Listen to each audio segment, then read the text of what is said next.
Yo guys, welcome to this new series where I'm going to be scaling my fashion dropshipping store from 0 to 10k a day. Yes, 10k a day is a lot, but other people are doing it, so that means I can too. So in this series, I'm going to be documenting everything from what I do on a day-to-day basis to what people I hire for my store. And of course, I'll be showing you all the numbers, the profit, the revenue, literally everything. If you see my latest videos, you know that I've been recently finding some success with my store. So right now I'm currently at 2 to 3k days in the UK market. And last update that I made was like 2 weeks ago. So in this video, I'm going to cover everything that I've been up to and I'll show you the numbers, of course, and the plans that I have with the store. Okay, so I'm going to go into my Shopify on my phone to show you guys the numbers since the last update.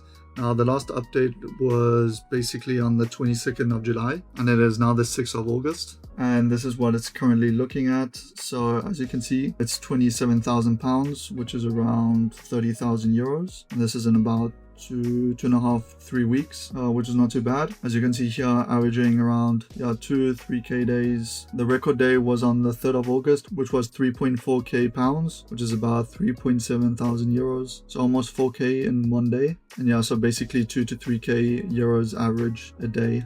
And ignore the chargeback, by the way. So we'll get into the profit later in the video, but that's pretty much where I'm at now. So 2 to 3k days, which is not too bad. And I recently started hiring a team. So right now I have like 3 people, and I have 1 customer service agent, I have 1 dispute manager, and then I have 1 product lister. But the thing is, I actually started with an agency. So right now I'm only focusing on the product research, the filling in the sheets, making the creatives, making the ads, setting up the campaigns, stuff like this, and just focusing on the back end. At the moment, I did start with a customer service agency since I wasn't familiar how to create a team or how it should look like, how we do the communications and all this stuff. So I was like, let me just get this agency so I can kind of see how it works. And then once I know how it works, I can just do everything in-house. So basically, I am at that stage now where I'm like, okay, I can do everything in-house. And also this agency is costing me quite a bit of money. So it's not even worth it. So that's a plan for this week. For now, I do have the product list in-house, but the customer service rep and the dispute manager is from the agency. So I'll just get another customer service rep and then just have those 2 people on the team, which will save me a lot of money. Like I said, this agency is costing me so much. Also, I did take a bit of a break from testing since I just wanted to focus on my winning campaigns and scale them, test more creatives because my cash flow is a bit tight. But right now I'm back to testing again. I tested like 8 collections last week,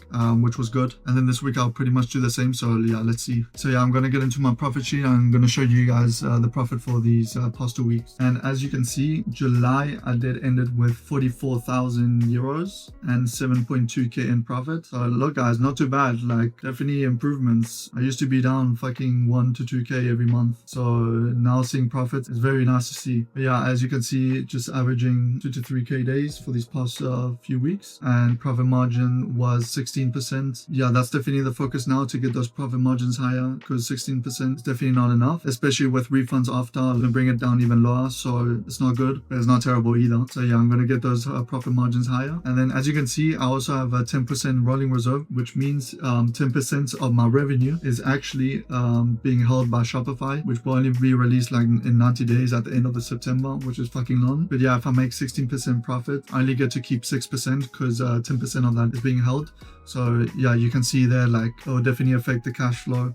So that's why I also got to be careful and scale slowly. And it just makes everything more difficult. And then I'm going to go into August. And then August, it started off pretty decent. Already 13k revenue and 2.1k in profit. And then I hit my highest day on, like I said, on the 3rd of August, which was 3.9k almost. But again, the profit margin wasn't that high. But that's pretty much where I'm at now in terms of profit.